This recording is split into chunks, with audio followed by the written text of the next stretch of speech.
इतने ही हुए थे भाई क्वेश्चन। किसी संख्या को 15% बढ़ाया जाता है, 50 क्वेश्चन होना था शायद, ऐसा ही है कुछ।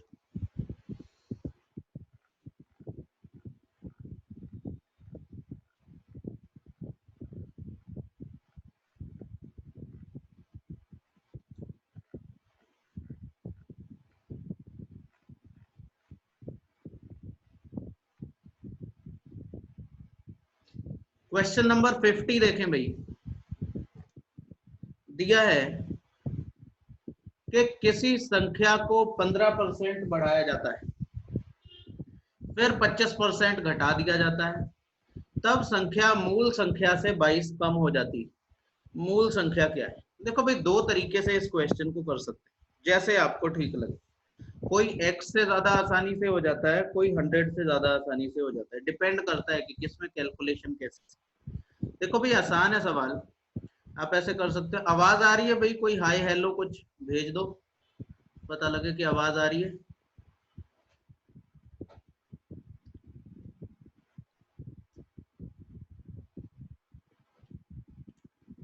ठीक, थैंक यू। कह रहा है किसी संख्या को 15% बढ़ाया जाता है, number is increased by 15% and then decreased by 25% and the number becomes 22 less than the original number. जो इनिशियल नंबर था उससे 22 कम हो जाता है, the original number is then. तो फिर ओरिजिनल नंबर क्या होगा?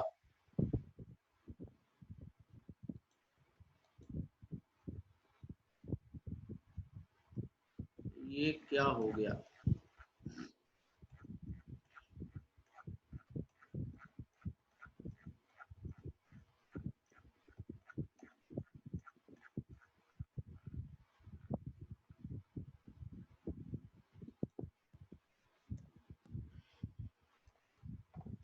सही है भाई, आसान है क्वेश्चन, कैसे भी कर सकते हैं। देखो कर लेते हैं। कह रहा है किसी संख्या को पहले 15% बढ़ाया जाता है। अगर हम मान लें कि संख्या x थी और उसे 15% बढ़ाएंगे तो नंबर 115% हो जाएगा, यही बात है। और फिर उसे 25% घटाया जाता है, फिर ये जो बढ़ा हुआ नंबर है इसे 25% घटाएंगे तो ये खुद का 75% रह जाएगा। ठीक है, और इसके बाद ये जो नंबर आएगा, ये जो रिजल्ट आएगा इसका, ये मूल संख्या से मतलब x से 22 कम होगा। समझ रहे हैं भाई? x से 22 कम होगा, 22 नहीं होगा। ये जो x हमने मूल संख्या मानी है, ऐसा करने के बाद ये मूल संख्या 22 घट जाएगी, मतलब x माइनस 22 आएगी। तो कुछ खास है नहीं करने को, आपको x की वैल्यू निकालनी है, इसे काट लो। ये 3/4 कट जाएगा, ये 23/20 कट जाएगा, कुल मिला के ये हो जाएगा x का 69/80। और इसे उधर ले जाते हैं, उस 22 को इधर ले आते हैं। जब इसे उधर ले जाएंगे तो माइनस में हो जाएगा x minus 69 x upon 80 equals to 22। इसे इसमें से घटाएंगे तो 80x माइनस 69x 11x/80 बराबर 22।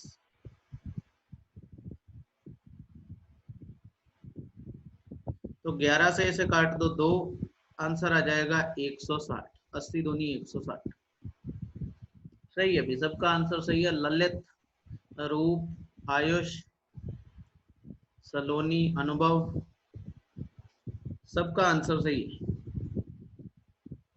आप ऐसा 100 मान के भी कर सकते हो, कोई ऐसी दिक्कत नहीं है कि आप 100 मान के नहीं कर सकते। मान लो आपने संख्या 100 मान ली, तो उससे पहले 15% बढ़ाया तो 115/100 हो गई, मतलब 23/10 हो गई,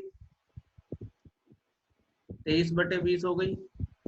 फिर 25% घटाया तो 3/4 रह गई।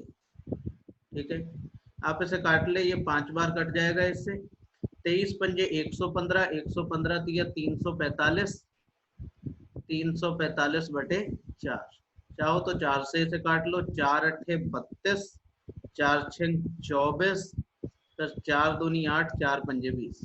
देखो 100 से घट के नंबर 86.25 रह गया, तो आप यही तो कहोगे कि ये 13.75 घट गया।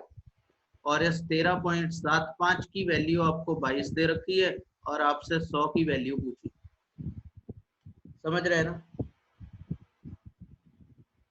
तो आप इसे सॉल्व कर लेंगे, इसका आंसर फिर से वही आ जाएगा, जैसे चाहे कर दें। एक्स से थोड़ा सा आसान है, कैलकुलेशन वगैरह इजी है,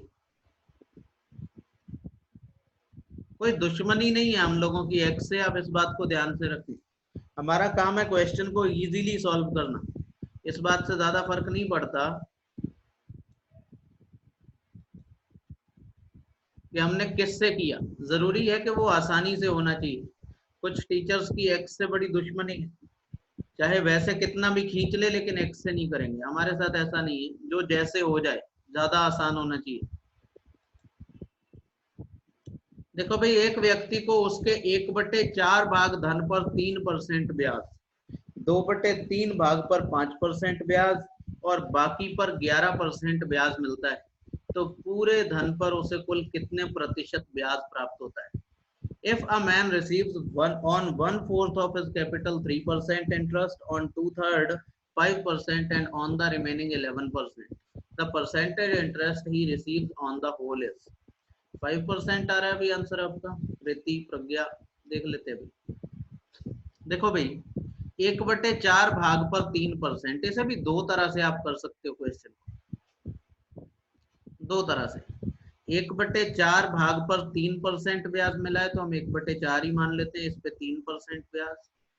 2/3 भाग पर 5% ब्याज, तो इस पर 5% ब्याज मान लेते हैं। और शेष धन पर, शेष तो आपको निकालना पड़ेगा।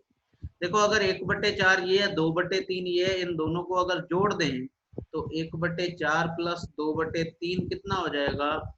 3 प्लस 8/12, मतलब 11/12। ये दोनों धन जोड़ के कितने होते हैं? 11/12, मतलब 12 में से 11 ये है, तो अभी कितना धन बचा हुआ है? 12 में से 11 तो इन दोनों ने लगा दिया है, तो 12 में से एक धन अभी भी बचा हुआ है और उसको इसने 11% पे लगाया। और पूछ रहा है पूरे धन पर कितना ब्याज मिला, तो ये सारा ब्याज मिला है। और पूरा धन कितना है? 12/12। पूरा धन कितना होगा? 12 में से 12, भाई 11 में से 12 धन ये हो गया, और एक ये 12 में से 12 कहें या एक कहें, फ्रैक्शन में टोटल की वैल्यू हमेशा एक होती है, 12/12 एक ही होगा। इस पर कितने परसेंट के हिसाब से ब्याज मिला, देखो हमें पता तो नहीं कितना, हम एक्स मान लेते। यहाँ देखो, इसमें भी परसेंट है, इसमें भी परसेंट है, इसमें भी परसेंट है, इसमें भी परसेंट है, मतलब परसेंट को हम छोड़ देते हैं क्योंकि सब में, तो यहाँ से हम इसे कॉमन लेके काट सकते हैं, कोई दिक्कत नहीं होगी।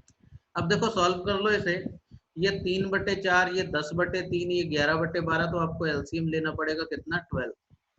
एलसीएम लेंगे 12, ये कितना आ जाएगा? 9। ये कितना आ जाएगा? 4 40। ये कितना आ जाएगा? 11। तो 11 9 20 40 60/12। एक्स की वैल्यू कितनी आ जाएगी? 60/12, मतलब 5%। हालांकि आप इस कैलकुलेशन से, ये जो फ्रैक्शन में कैलकुलेशन है, इससे बच सकते हैं। कभी ये भी हो सकता है कि आपको ये कैलकुलेशन 1/4 2/3 ना दे, थोड़ा बड़ा नंबर दे दे, तो एलसीएम वगैरह लेने में आपको दिक्कत हो सकती है, ठीक है ना? तो आप इस तरीके की बजाय इस तरीके से क्वेश्चन सॉल्व करें। देखो, जो भी आपको धन दे रखा है उसके फ्रैक्शन को देख लो, एक 1/4 है, एक 2/3 है, तो ऐसा नंबर ले लो जो 4 और 3 से कट जाए। 1/4 और 2/3 से कट जाने वाला नंबर, 4 और 3 से कट जाने वाला नंबर हम मान लेते हैं, माना धन 12% तक, 12 रुपए तक। समझ रहे बात को? भाई धन ऐसा मान लो जो इस फ्रैक्शन से कट जाए, क्योंकि हम इस फ्रैक्शन की कैलकुलेशन में नहीं जाना चाहते, हम चाहते हैं कि फ्रैक्शन से बच जाए। और मैं हमेशा आपको सलाह देता हूं कि जब भी आप फ्रैक्शन से बच पाए तो आप बचने की कोशिश करें। ये 12 समझ नहीं आया, ये वाला 12। देखो भाई, हमने धन माना है, ये 1/4 धन इसने कहीं पे लगाया था किसी रेट पे, और 2/3 धन किसी रेट पे लगाया। हमें ऐसा नंबर लेना है जो इसके डिनोमिनेटर से या हर से कट जाए। 4 और 3 से कटने वाला नंबर कौन होगा? 12। तो हमने मान लिया धन 12 रुपए था। अब 12 में से 1/4 रुपए, 12 का 1/4 कितना हुआ? 3 रुपए। 3 रुपए इसने 3% पर लगा दिया। फिर कह रहा है 12 का 2/3, 12 का 2/3 निकालेंगे तो 8 रुपए।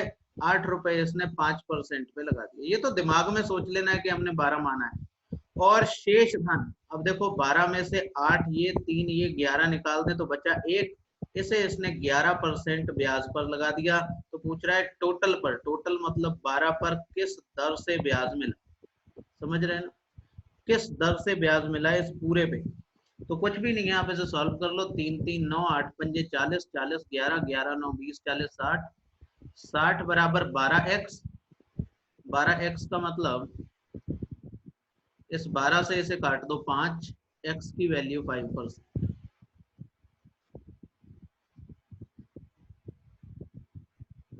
समझ रहे हैं मेरी बात को। तो दो तरीके हैं, आप दोनों तरीके से कर सकते हैं, पर मैं आपको सलाह दूंगा कि आप इससे जाना, आप कोई भी अमाउंट मान लेना। समझ आया समझ भाई।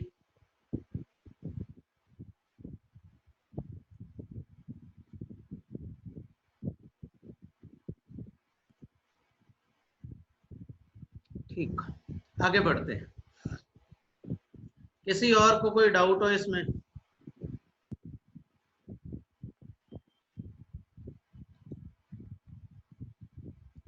ये प्यारा सवाल है, हालांकि काफी आसान है। कह रहा है जब एक आदमी की इनकम 8,000 रुपए बढ़ जाती है तो टैक्स की दर 15% से घट के 12% रह जाती है।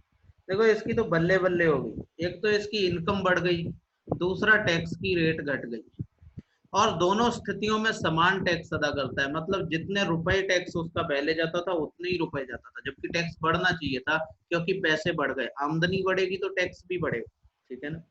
तो आमदनी बढ़ेगी टैक्स भी बढ़ेगा, लेकिन ऐसा है नहीं। इसकी आमदनी तो बढ़ रही है 8,000 रुपए, लेकिन टैक्स ये से उतना ही टैक्स देना पड़ता है। मानो पहले 1,000 रुपए देता था तो अभी 1,000 ही रुपए देता है। फिर कह रहा है और 60% आय कर मुक्त, 60% इनकम पर कोई टैक्स नहीं देता है, एग्जेम्प्टेड फ्रॉम टैक्स। मतलब इसकी 40% आय पर टैक्स लगता है। और पहली स्थिति में उसके द्वारा चुकाया गया टैक्स ज्ञात करें। जो पहली फर्स्ट सिचुएशन है, मतलब पहले क्या लगाएं आप, दूसरे लगाएं, दोनों स्थितियों में उसने समान टैक्स ही चुकाया, तो टैक्स आपको बताना है कितना चुकाया। हालांकि बड़ा आसान सवाल है, देखिए ध्यान से। मानो पहले इसकी इनकम x रुपए थी, जिसमें से 60% आय कर मुक्त थी। अगर 60% पे कोई टैक्स नहीं देता था तो बाकी बचे 40% पर इसे टैक्स देना पड़ता था। भाई x के 40% पे टैक्स देना पड़ता था, और वो भी किस दर से, 15% की दर से। तो ये इतना टैक्स देता था भाई। और अब सिचुएशन क्या है, इसकी आमदनी 8,000 बढ़ गई, तो इसकी आमदनी हो गई x प्लस 8,000, और अभी भी 60% आय कर मुक्त है। मतलब इस पूरी अर्निंग के 40% पर ये टैक्स देता है। भाई अगर 60% पे टैक्स नहीं देता है तो टैक्स देता कितने पे है, 60 40%। और अब टैक्स किस दर से देता है, 12% की दर से। और कह रहा है ये वाला टैक्स और ये वाला टैक्स, दोनों परिस्थितियों में ये टैक्स समान है। तो इसे सॉल्व करके आप आसानी से x की वैल्यू निकाल सकते हो। 40 से 40 कट गया, 12 और 15 में 3 कॉमन है, 3 से काट लो, ये 4 और 5 आएगा, तो ये हो जाएगा 5x, और ये हो जाएगा 4x प्लस 32,000। मतलब x की वैल्यू 32,000। मतलब इसकी आय पहले 32,000 थी, अब 40,000 हो गई। आपसे टैक्स पूछ रहा है कितना चुकाया। देखो भाई टैक्स दोनों परिस्थितियों में समान चुकाया है, तो आप चाहे तो इसमें x की वैल्यू रख दो और कैलकुलेशन कर लो, चाहे इसमें रख दो। क्योंकि इसमें ये 32 8 40 हो जाएगा तो हम इसमें रख लेते, इसमें 32,000 रखेंगे तो ये हो जाएगा 40,000। उसमें से 40% पे टैक्स लगता है और उस पे 12% टैक्स लगता है, ठीक है। सॉल्व कर लो भाई। ये चारों जीरो से ये चारों जीरो कट जाएंगे, 4 चौक 16 इंटू 12, 192, 1920 रुपये। इतना टैक्स इसे देना पड़ा हो। किसी को कोई समस्या हो तो बताओ। कृति, दीपक, ललित, वर्तिका, शाबाश भाई। कोई मुश्किल सवाल नहीं है, आप देख रहे हो कितना इजी सवाल है।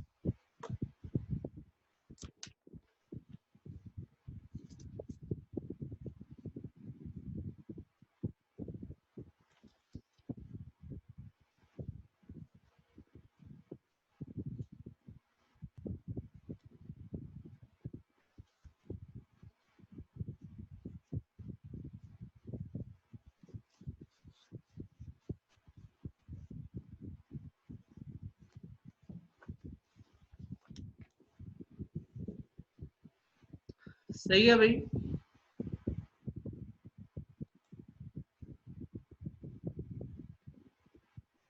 आगे बढ़े।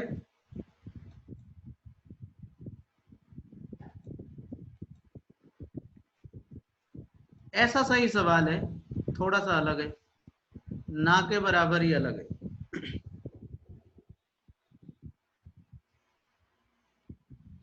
कह रहा है जब एक आदमी की इनकम 12,000 रुपए बढ़ जाती है तो टैक्स की दर 18% से घट के 15% रह जाती है। अगर दोनों स्थितियों में समान टैक्स अदा करता हो, अगर पहले उसकी आय 40% कर मुक्त थी और बाद में 37% आय कर मुक्त हो, तो उसकी प्रारंभिक अर्निंग ज्ञात करें। When the income of a man increases by rupees 12,000, the rate of tax decreases from 18% to 15%.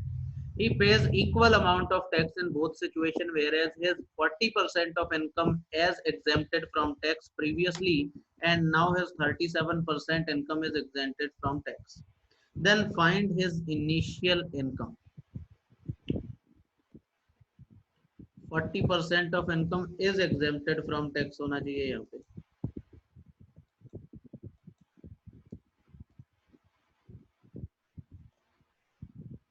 या वॉज होना चाहिए, एज का कोई मतलब नहीं। सही है, आसान है भाई बात, कुछ मुश्किल कहानी नहीं। देखो ध्यान से, पहले इसकी अर्निंग, अब तो आना चाहिए कई लोगों का आंसर। कह रहा है इसकी अर्निंग 12% बढ़ जाती है, तो ध्यान दें भाई, पहले इसकी मानो अर्निंग एक्स थी, अब इसकी अर्निंग एक्स प्लस 12,000 हो जाती है। पहले इसकी 40% आय कर मुक्त थी, 40% एग्जेम्प्टेड थी टैक्स से, तो ये 60% पर टैक्स देता था। अब इसकी आय 37% कर मुक्त है, मतलब इसे कुल मिला के 63% पर टैक्स देना पड़ता है। पहले इसे 18% टैक्स देना होता था और अब इसे 15% टैक्स देना होता है। सही, तो ये वाला टैक्स और ये वाला टैक्स आपस में इक्वल है।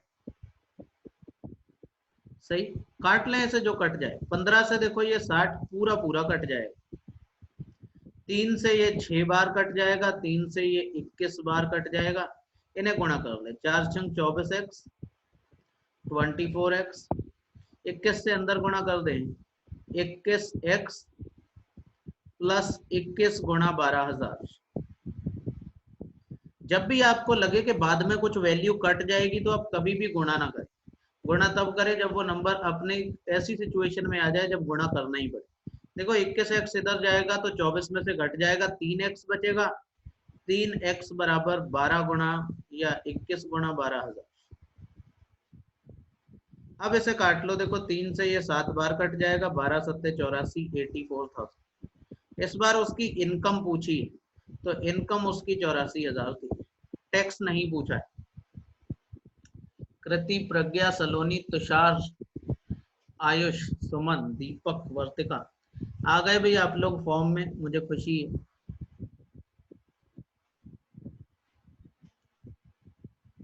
क्योंकि इतने लोगों के आंसर तो आने चाहिए, 10-11 लोगों के आंसर तो आने चाहिए।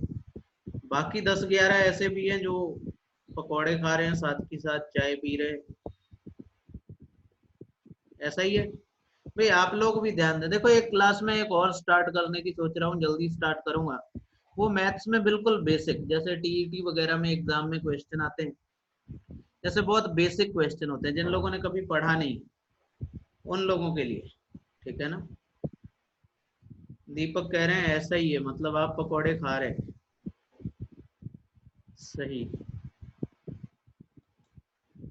तो वो बिल्कुल बेसिक से स्टार्ट करेंगे, क्योंकि बहुत सारे स्टूडेंट ऐसे हैं जो ऐसी क्लास में कोप नहीं कर पाते। देखें अगला क्वेश्चन, आसान सवाल है, थोड़ा कैलकुलेटिव है। 40-40 प्रति प्रज्ञा, बहुत बढ़िया। देखो ये थोड़ा कैलकुलेटिव है लेकिन काफी आसान है, समझना इसे। हालांकि है बहुत मुश्किल नहीं, कैलकुलेशन काफी आसान है। कह रहा है एबीसीडी ने मिलकर एक गिफ्ट 400 रुपए में खरीदा। जैसे किसी की बर्थडे पार्टी थी, तो इन चारों ने मिलकर एक गिफ्ट खरीद लिया 400 रुपए का, और सबका अपना अपना अलग अलग हिस्सा है, किसी ने कुछ रुपए डाले, किसी ने कुछ रुपए। बीसीडी का हिस्सा ए का 400% है। अगर ध्यान से देखो इस बात को समझो, समझना, इसे मैं बार बार नहीं लिखूंगा, फिर हम डायरेक्ट लिखेंगे। बीसीडी का जो हिस्सा है मिलके वो ए के हिस्से का 400%। तो आप ध्यान से देखना, हम इसे ऐसे भी लिख सकते थे, B plus C plus D जो है वो ए का 400% है। ए इधर अपॉन में ले आए और 400% की जगह पे 1/100 लिख देते तो हमें पता लगता बीसीडी और ए के हिस्से का अनुपात 4:1 है। बी सी और डी और 4 ए के हिस्से का अनुपात कितना है? 4:1 है। अगर ऐसा है, अच्छा आपको इधर ये जो ग्रुप चैट आता है ये आप लोगों को शो होता है क्या? जो ग्रुप चैट है वो आप लोगों को शो होता है कि ये सिर्फ मुझे ही दिखता है?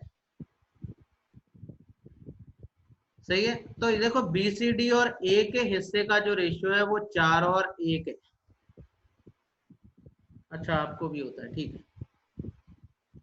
देखो 4:1 का अनुपात है बीसीडी और ए का, ठीक है ना, 4:1 का। अभी ध्यान से देखो, 4:1 टोटल कितना होता है? 5। मतलब अगर चारों लोगों ने 5 रुपए लगाए हैं तो उसमें से 1 रुपया ए ने लगाया। इस बात को समझ लें। 4:1 का अनुपात का मतलब यह है कि 4:1। अगर मुझे इस 1 वाले की वैल्यू निकालनी हो तो मुझे टोटल का 1/5 ही लिखना पड़ेगा। तो सबने मिलके अगर 5 रुपए लगाए तो उसमें से 1 रुपया ए ने लगाया। मतलब अगर मैं ए का हिस्सा कहूं तो 400 में से ए का हिस्सा कितना होगा? 1/5। सबने 5 लगाए जिसमें से 1 रुपया ए ने लगाया, तो ए का हिस्सा कितना रहना चाहिए? 80 रुपए। बिल्कुल ऐसे ही अगले को लिख लो, एसीडी का हिस्सा बी के हिस्से का 700/3 है। तो पूरा मत लिखो, ऐसे लिख लो 700/3%। परसेंट का मतलब 1/100, और इससे इसे काटोगे कितना आएगा? 7/3।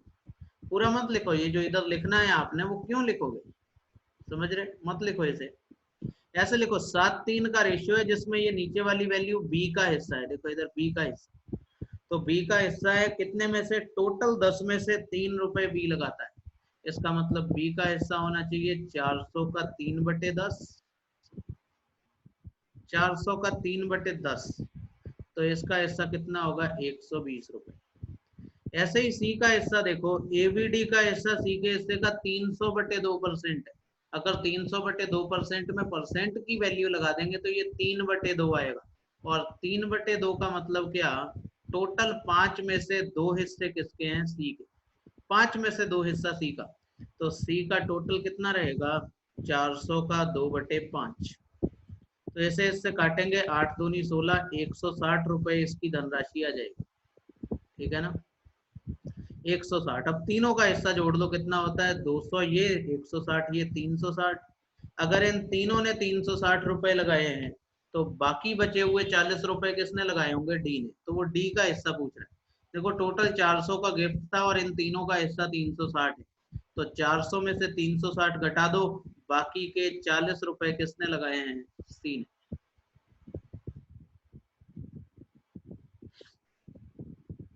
बताएं भाई, किसी को कोई डाउट?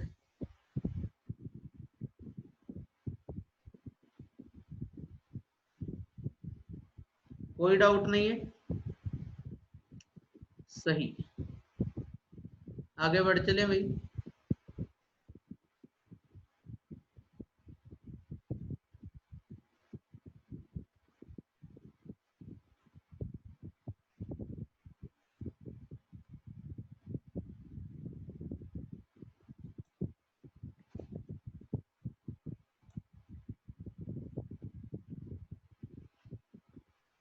आसान सवाल, बस थोड़ी कैलकुलेशन है कि आपको लगेगा कि थोड़ा ज्यादा है, लेकिन काफी आसान सवाल।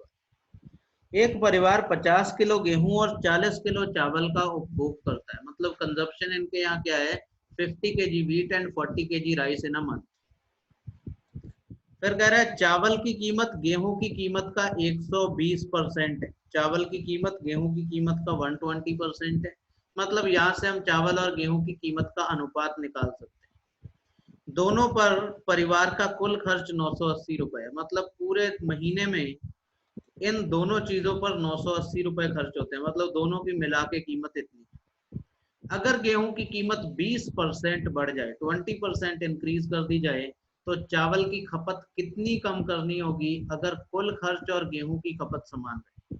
अगर टोटल खर्च और गेहूं की खपत उतनी रहे तो आपको बताना है कितने परसेंट इसकी कीमत में कमी की गई। सही, सॉल्व कर लेते हैं भाई। आंसर आया है अनुभव का 40%, रूप का 40%। सही है, देखते हैं। देखो भाई, 50 किलो गेहूं खाता था वीट, इनके यहाँ 50 किलो का कंजप्शन था, और राइस इनके यहाँ 40 किलो का कंजप्शन था। और कह रहा है कि चावल की कीमत गेहूं की कीमत का 120 है। अगर गेहूं की कीमत 100 मान ली जाए तो चावल की कीमत 120 है। ठीक है ना, मतलब हम ये भी मान सकते हैं कि ये 5 और 6 के रेशो में, अगर 5 रुपए किलो गेहूं है तो 6 रुपए किलो चावल। और अगर हम इसे सॉल्व करें तो 50 पंजे 250 खर्च होंगे किस पे, गेहूं पे, और 40 चंग 240 रुपए खर्च होंगे चावल पे। कुल मिला के इनका टोटल खर्चा होना चाहिए 490 रुपए। और कहने की बात नहीं कि इसकी वैल्यू हमें दे रखी, क्योंकि 5 और 6 कीमत है नहीं, ये कीमत हमने मानी है। ऐसे में ये वैल्यू भी मानी हुई वैल्यू आएगी 490, लेकिन इसके एक्चुअल अमाउंट आपको दे रखा है 980, मतलब इस 490 की वैल्यू है 980 रुपए। इससे इसे काट दो, एक की वैल्यू 2 आएगी, और एक की वैल्यू 2 आने का मतलब है कि जो वैल्यू हमने 5 मानी है तो वो 5 दूनी 10 रुपए होगी गेहूं की कीमत। और चावल की कीमत हमने 6 मानी है तो ये 6 दूनी 12 रुपए होगी। मतलब गेहूं और चावल की कीमत हमें पता लग गई 10 रुपए और 12 रुपए टू बी एग्जैक्ट। ठीक है, अब वो कह रहा है कि अगर गेहूं की कीमत 20% बढ़ जाए, तो देखो गेहूं की कीमत पहले ही 10 रुपए है, और अगर 20% बढ़ जाएगी तो 2 रुपए बढ़ जाएगी, 10 का 20% कितना, 2 रुपए। तो अब गेहूं की कीमत कितनी हो जाएगी, 12 रुपए किलो। तो ये ना 12 रुपए किलो इसकी कीमत हो जाएगी, 12 रुपए किलो कीमत हो जाएगी। अब वो पूछ रहा है कि गेहूं की कीमत 20% बढ़ जाए तो खपत कितनी कम करनी पड़े अगर कुल खर्च और गेहूं की कीमत समान रहे। अब देखो भाई, नई सिचुएशन में गेहूं की कीमत भी 12 रुपए है और चावल की कीमत भी 12 रुपए है, दोनों की कीमत 12-12 है। गेहूं वो 50 किलो ही खरीदेगा, उसने साफ कर दिया है गेहूं की खपत में कोई कमी नहीं आएगी, मतलब 600 रुपए का तो गेहूं खरीदेगा। टोटल रुपए भी उतने ही खर्च करना चाहता है, तो 980 में से अगर 600 रुपए का गेहूं खरीदेगा तो चावल कितने का खरीदेगा भाई, 380 रुपए। यही बात हुई, क्योंकि टोटल रुपए उसे उतने ही खर्च करने हैं जितने करता था। तो 600 प्लस 380, 980, 980 रुपए चावल पे खर्चेगा, और किस कीमत के हिसाब से, 12 रुपए के हिसाब से। तो अब नई चावल की मात्रा निकल के आ जाएगी, 12 रुपए के हिसाब से 380 में कितने चावल खरीदेगा, तो इसे आप काट दो। 12 तिये 36, 2 बचा 20 हो गया, 12 एकम 12, 8 बचा, 12 छंग 72, फिर 8 बचा, 12 छंग 72, 21.66, 31.66, या फिर आप इसे लिख सकते हो 31 सही 2/3, एक ही बात है। आप ऐसे लिख सकते हो 31 सही 2/3। इसने मात्रा घटा के 31.2/3 कर दी। पहले 40 किलो चावल खरीदता था, अब इतने खरीदता है। तो पूछ रहा है मात्रा में कितने प्रतिशत की कमी आई है, तो आप कहोगे 8 सही 1/3% की कमी आई। 40 में से 31 सही 2/3 घटा लो, और 8 सही 1/3 का मतलब 25/3 की कमी आई है। कितने पर आई है, 40 पर आई है, तो ये बटे वाला 3 इधर आ जाएगा और इंटू 100। सही है। ये इतने लोगों का 40% आंसर कैसे आया भाई, मुझे समझ नहीं आया। इसे काट दो, 20 दूनी 40, इसे काट दो, 20 पंजे 100, 25 पंजे 125/6, और ये लगभग 21% के पास जाता है, मतलब 20.9। रटे हुए आंसर भेज रहे हो बेटा तुम लोग, रटे हुए आंसर भेज रहे हो। कहीं सेम क्वेश्चन तुमने देखा है पुरानी शीट में से और उसमें से आंसर भेज दिया तुम लोग, शाबाश। इतने लोगों की थोड़ी ना होगी कैलकुलेशन मिस्टेक, अनुभव कह रहे हैं कैलकुलेशन मिस्टेक इतने लोगों की।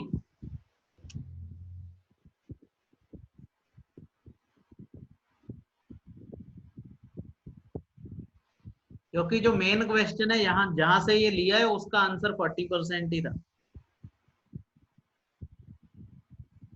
आपके पास दीपक कोई शीट नहीं है, लेकिन राकेश यादव के क्लास नोट्स तो होंगे। कोई कंपटीशन का ऐसा स्टूडेंट नहीं है जिसके पास नहीं हो।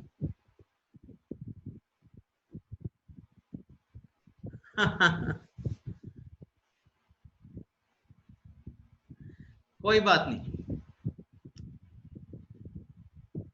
मुझे लगा या तो फिर आप लोगों का एक ट्रेंड है कि जिसका पहले आंसर आ जाता है बस उसी को कॉपी कर करके पेस्ट कर देते हो कि ठीक है सही होगा इसने किया है। खैर कोई बात नहीं, जैसे भी रहा। लेकिन ऐसा बहुत रेयर इवेंट्स में होता है कि एक का आंसर उतना आया, फिर कईयों का आंसर उतना आया और लास्ट में वो आंसर गलत निकल गया।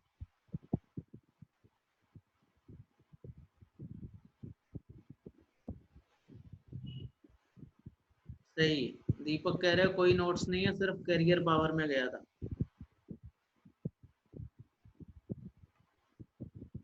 ठीक है भाई।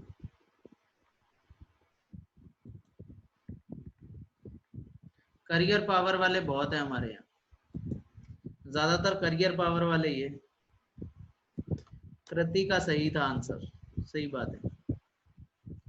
देखो भाई ये भी अच्छा क्वेश्चन है। यही है ना नेक्स्ट।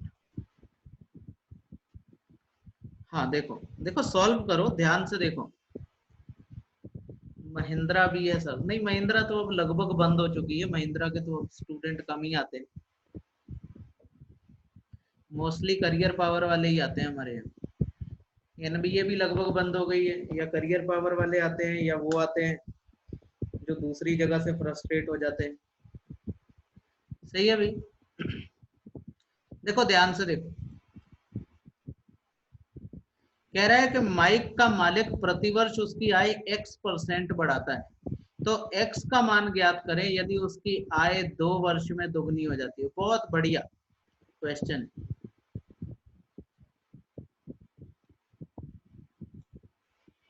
मोस्टली करियर पावर है। अब करियर पावर करियर टाइम हो गया है। अच्छा, अभी इतना हमें पता नहीं है, ये बदलते रहते हैं। देखो भाई ध्यान से। माइक का मालिक प्रतिवर्ष उसकी आय x% बढ़ाता है, x का मान ज्ञात करें अगर 2 वर्ष में उसकी आय दोगुनी हो जाती हो। दोगुनी, अगर हम मान के चले कि माइक की आय 1 रुपए थी, मान के चले कि 1 रुपए इसकी आय थी और x% इसकी आय हर साल बढ़ती है, तो पहले साल x% बढ़ेगी तो 100 + x% हो जाएगी। अगले साल फिर इतनी बढ़ेगी तो इसके गुणा में फिर इसे लिखने के बजाय हम इसका स्क्वायर ही कर देते हैं, या ऐसे लिख भी सकते हैं। 100 + x% फिर से हो जाएगी और अब बढ़ के दुगनी हो जाएगी। अगर आपने 1 माना है तो इधर 2 मानेंगे, 100 माना है तो इधर 200 मानेंगे, x माना है या y माना है तो इधर 2x 2y ऐसे करके मानेंगे। जो भी माना है उसका दुगना इधर रखेंगे, क्योंकि बाकी सब वैल्यू कट जाएगी, बचेगा 1 और 2 ही। ठीक है ना, जो भी माना है आप। अब वो कह रहा है x का मान ज्ञात करो।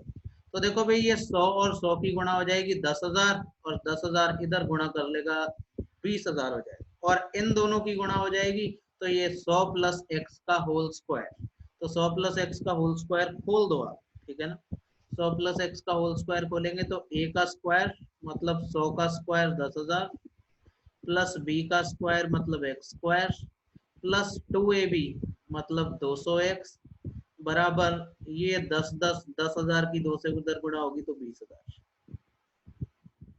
ये 20,000 इधर आएगा तो इस 10,000 में से 10,000 को घटा देगा तो आप बचेंगे x² + 200x माइनस 10,000 बराबर 0। देखो भाई क्वाड्रेटिक इक्वेशन बन गई और कहीं से भी ये सॉल्व नहीं हो रही, मतलब इसके फैक्टर नहीं होंगे कि ये सॉल्व हो जाए, और आपको आंसर भी बता रहा है कि सॉल्व नहीं होगी। देखो आंसर्स को ध्यान से देखो। तो अगर ऐसे सॉल्व नहीं होगी तो आपको श्रीधराचार्य वाला फॉर्मूला लगाना पड़ेगा। भाई क्वाड्रेटिक इक्वेशन सॉल्व करने के लिए श्रीधराचार्य ने एक फॉर्मूला दिया था, वो फॉर्मूला आपको लगाना पड़ेगा। फॉर्मूला क्या था? -b ± b² - 4ac/2a, ये फॉर्मूला था। और ये एबीसी कहाँ से आएगा, समझो कुछ लोगों को जिन्हें नहीं पता है कि ये जो भी क्वाड्रेटिक इक्वेशन द्विघात समीकरण आपके पास है, आप इसे कंपेयर करेंगे A X square plus B X plus C से, और यहाँ से एबीसी की वैल्यू आ जाएगी। जैसे एक्स स्क्वायर का कोएफिशिएंट एक्स स्क्वायर के साथ वाली वैल्यू ए होगी, तो यहाँ पे कुछ नहीं है तो एक है, मतलब ए की वैल्यू एक, बी की वैल्यू 200 और सी की वैल्यू -10,000।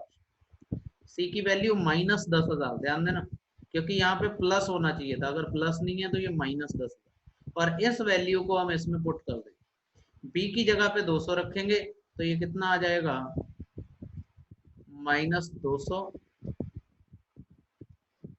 ये हो जाएगा -200 प्लस माइनस ब्रैकेट में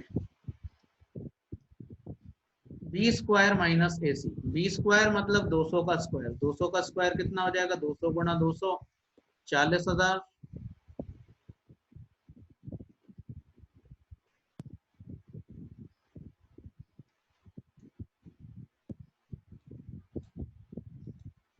ठीक है, 40,000 -4AC, ठीक है ना।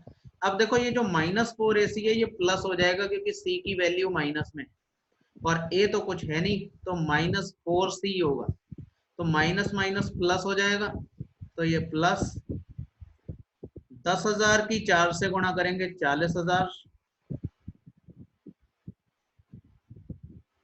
और बटे 2A, ए की जगह तो कुछ है नहीं तो सिर्फ 2 आ जाएगा। इसे सॉल्व कर लेंगे, -200, ये कितना बनेगा, 40 40 80,000, ठीक है ना। अब 80,000 को आप बांट सकते हो, आप इसे लिख सकते हो 2 गुणा 40,000, भाई 80,000 को आप क्या लिख सकते हो, 2 गुणा 40,000। ऐसा क्यों लिखा, क्योंकि 40,000 परफेक्ट स्क्वायर है, बाहर आ जाएगा, मतलब ये हो जाएगा -200 प्लस